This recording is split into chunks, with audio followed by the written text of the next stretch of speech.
Welcome to Immigration Quicktake. This is Ellie Rutledge-Silver with the American Immigration Lawyers Association.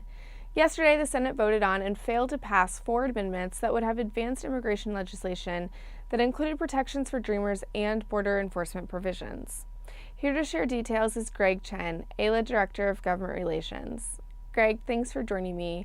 How did this week unfold? In the weeks preceding the Senate immigration debate, several bipartisan groups of senators had been negotiating to try to reach a compromise on a deal. The real challenge they faced, however, was a disagreement about what the scope of the deal should be. From AILA's viewpoint, the package should only include protection for Dreamers, essentially the DREAM Act, and smart border security provisions. But the White House and the President have been pushing for weeks now for additional cuts to the legal immigration system, as well as massive amounts of border security spending and interior enforcement. And that's where the division really lay. We had 4 amendments that got offered for votes on Thursday, and none of them got the supermajority of 60 votes needed. AILA supported the Coons-McCain bill, which had the DREAM Act and border security, and that ended up getting 54 votes. We opposed a package that was introduced by Senator Grassley and other Republicans called the Secure and Succeed Act, which was essentially the White House proposal and some protections for Dreamers. That lost overwhelmingly, with only 39 senators voting in favor and 60 voting against it. There was also a Senate bill amendment that was introduced by Senator Toomey that was targeting sanctuary policies of localities, and that also did not get the votes needed. The White House issued a veto threat on one of the amendments. How did that impact the vote?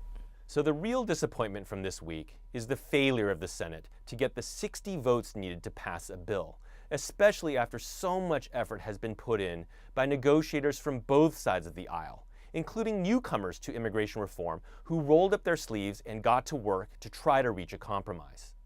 And I do blame the White House for putting out restrictionist, nativist rhetoric all week and in the weeks preceding that very much scared off senators from both sides of the aisle, but particularly Republicans, and they backed away from the deal so it could not get the votes needed. Where do we go from here?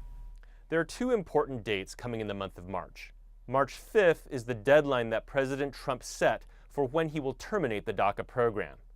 Now, there are 2 court injunctions in place that are preventing the president from doing that. However, the fact remains that the DACA program hangs in a limbo status, and that means that the lives of thousands of Dreamers and their families are uncertain, and that uncertainty is a crisis. It's an urgency that requires Congress to act soon. And our hope is that those stories of the Dreamers and their families will be brought to bear upon the President and Congress in the upcoming weeks to force them to find a solution and to pass legislation. The second date is March 23rd. That is the date on which the continuing resolution that funds the federal government will end. And because Congress will need to come and pass a bill on or by March 23rd, we are hoping that we can attach the DREAM Act or some legislation to protect Dreamers by that time.